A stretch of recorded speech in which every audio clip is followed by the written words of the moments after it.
Vamos a ver ahora algunas de las entrevistas más trascendentes que hicimos esta semana en La Mira, las que hicimos este año, en 2023.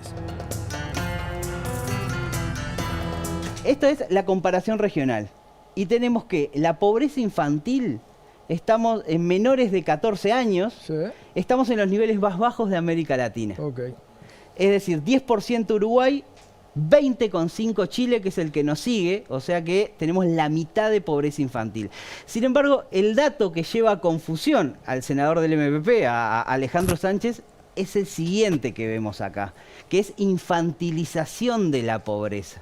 Ahí sí estamos en los niveles más altos. Explica un poco esto. ¿Qué es esto? Es la relación entre pobreza de los más jóvenes, la pobreza general o la pobreza de los adultos mayores. Acá tomo el dato que salta más a la vista, que es el de la relación. ¿Cuántas veces más grande es la pobreza entre los menores de 14 que entre los mayores de 65? Correcto. De esos hogares pobres con niños, son de jefatura femenina. Es la otra característica de la pobreza. Sí, que es otra característica importante. Es decir, en el país en general están cambiando los arreglos familiares, lo hemos visto en otros intercambios acá. Y la jefatura femenina ha crecido mucho. Ha crecido mucho porque en los hogares se declara la jefatura femenina y ha crecido mucho porque han crecido en los hogares monomaternales. ¿Sí? Acá tenemos los datos. 70% de los 88.000 hogares pobres tienen jefatura femenina. 21.000 de esos 88.000 hogares pobres tienen jefatura monoparental. Femenina. Claro, Femenina. básicamente. 93% de los casi 21.000 hogares pobres con jefatura monoparental están a cargo de mujeres. De mujeres, Claro. efectivamente. Es decir, que tenemos un rostro de la pobreza infantilizado y feminizado. ¿Sí? Y para ello tenemos herramientas, las herramientas que nos dan las transferencias monetarias, las herramientas que nos da el sistema de cuidados, etcétera. Claro está, para ello el esfuerzo fiscal necesario. Una de las cosas que se puede ver, no sé si lo tenés en los gráficos, son los esfuerzos fiscales que hacen los países del mundo A ver, en políticas de el gráfico, infancia. no sé si lo países de ingreso alto. Prioridad macroeconómica. Acá está. ¿Sí? Del gasto en protección social para la niñez en todos los países con información disponibles. ¿Sí? Tomando los países de ingreso alto, ¿verdad? Ah. Uruguay pertenece a ese club ya, Sí. en términos de ingreso alto. Si se fijan, el dato de Uruguay, que no está perfectamente ajustado, habría que tomar otros datos siempre, las tablas comparadas no miden el detalle tan bien como la mide la medición del país, pero da aproximadamente 0,3% cerca del 2020. ¿Sí? Si se acuerdan, yo mostré un dato previo, hablamos de un dato previo, que más o menos Uruguay gasta en transferencias monetarias para familias con hijos 0,5. Sí. ¿Sí? Es un poquito más que ese 0,3, 0,5. Pero si nos fijamos, ¿te acordás? Yo te comentaba, bueno, estamos bastante cerca de Grecia, ¿sí?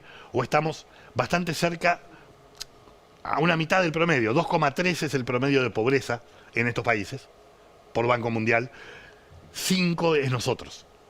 Bueno, si nosotros pasáramos de ese 0,3 a 1,52, Que es el promedio de que es el 43 promedio países. simple de los países de renta alta, ¿sí?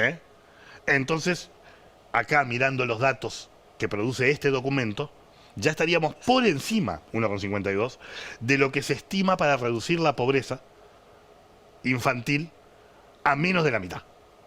Pero ahí tenemos que ir a un 1%, a un punto del PBI. Efectivamente, a un punto del PIB. A un Hoy punto estamos en del 0,5 en transferencias monetarias. Ah. ¿Sí? Ese 0,5 del PIB, que estamos hablando más o menos de unos 370 millones de dólares, ¿sí? Pensemos que es un punto del PIB de un total del gasto social uruguayo que anda cerca del 27% del PIB.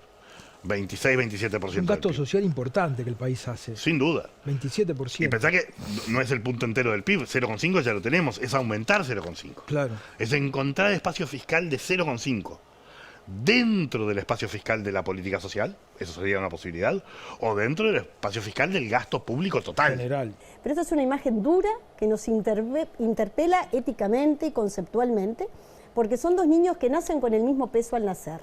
El lado que tenemos hacia acá es un niño que crece en condiciones de afecto, que no tiene malnutrición, que no sufre violencia, que como un hijo quizás mío o nuestro.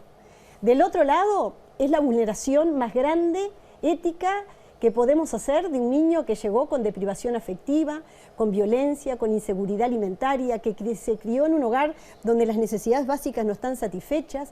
Y hoy en el Uruguay, estos dos niños llegaron a los 3 años, todos partiendo del mismo punto de partida, quizás desde el peso al nacer, pero por las condiciones ambientales que viven esos niños, ya estamos determinando que a los 3 años esos niños ya parten de condiciones diferentes, porque el 80% del cerebro nuestro crece y se desarrolla en los primeros años de vida de la etapa del embarazo. O sea, lo que ese niño va a aprender en la escuela, las habilidades cognitivas superiores, las habilidades socioemocionales, que es cómo se va a relacionar con sus pares, todo eso tiene que ver con el crecimiento que ese niño tuvo, la estimulación, la no violencia, la no deprivación afectiva, las condiciones donde viven cada uno de esos niños y las familias, porque no nos olvidemos que cada niño que sufre una vulneración de derechos es porque vive en un hogar donde quizás esos adultos no tienen las condiciones suficientes ni los ingresos suficientes. Pero te saqué del tema. Sí, pero antes de llegar al tema, porque está bien que dimos que diga la ley. Dale. Pero para ubicar, con eso que tú me hiciste, ubicar a quienes nos están escuchando. Hoy Uruguay tiene 157.000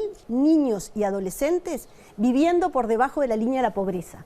De los 800.000 niños que viven en nuestro país, 157.000 niños, niñas y adolescentes hoy no tienen un ingreso básico mínimo para alcanzar una canasta básica de alimentación, de vestimenta, de educación y de vivienda.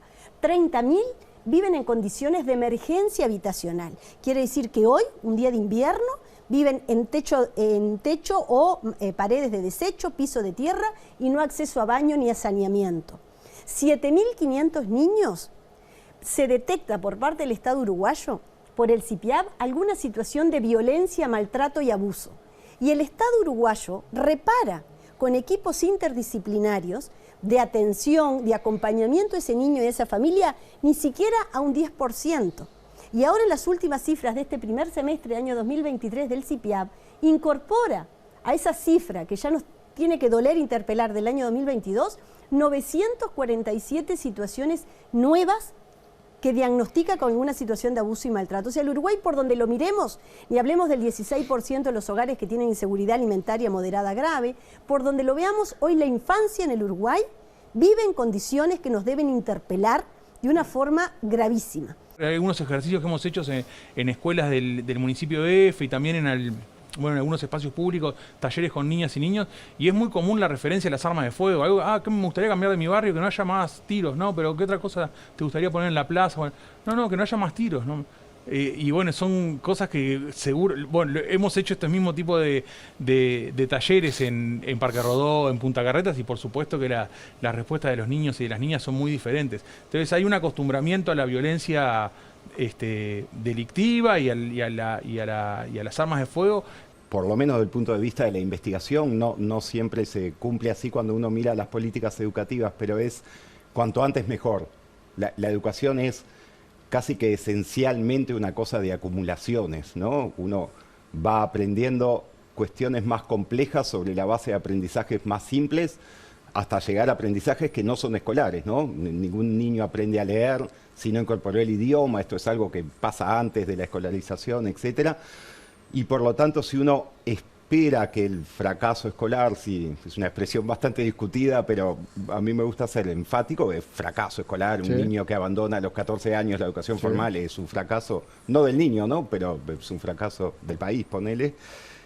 Si uno espera a que esos indicadores más críticos se manifiesten para intervenir, pasan varias cosas. Primero, que esa intervención es ineficiente, en el sentido de va a ser muy cara, va a implicar dispositivos adicionales, etcétera, pero sobre todo seguramente va a ser ineficaz. Esto es lo que más o menos sabemos, por lo menos en Uruguay, de las políticas de reinserción, segunda oportunidad, de las que estamos plagados. Son muy buenas algunas de ellas, en el sentido que están bien orientadas, son necesarias. Tenemos de a miles adolescentes que están deambulando por allí sin poder culminar la educación que hemos decidido que sea obligatoria, que es la educación media. La orientación general sería si uno puede anticipar esto desde el preescolar y actuar en ese momento, probablemente seamos más justos, más eficientes con los recursos, que siempre son escasos obviamente, y sobre todo más eficaces.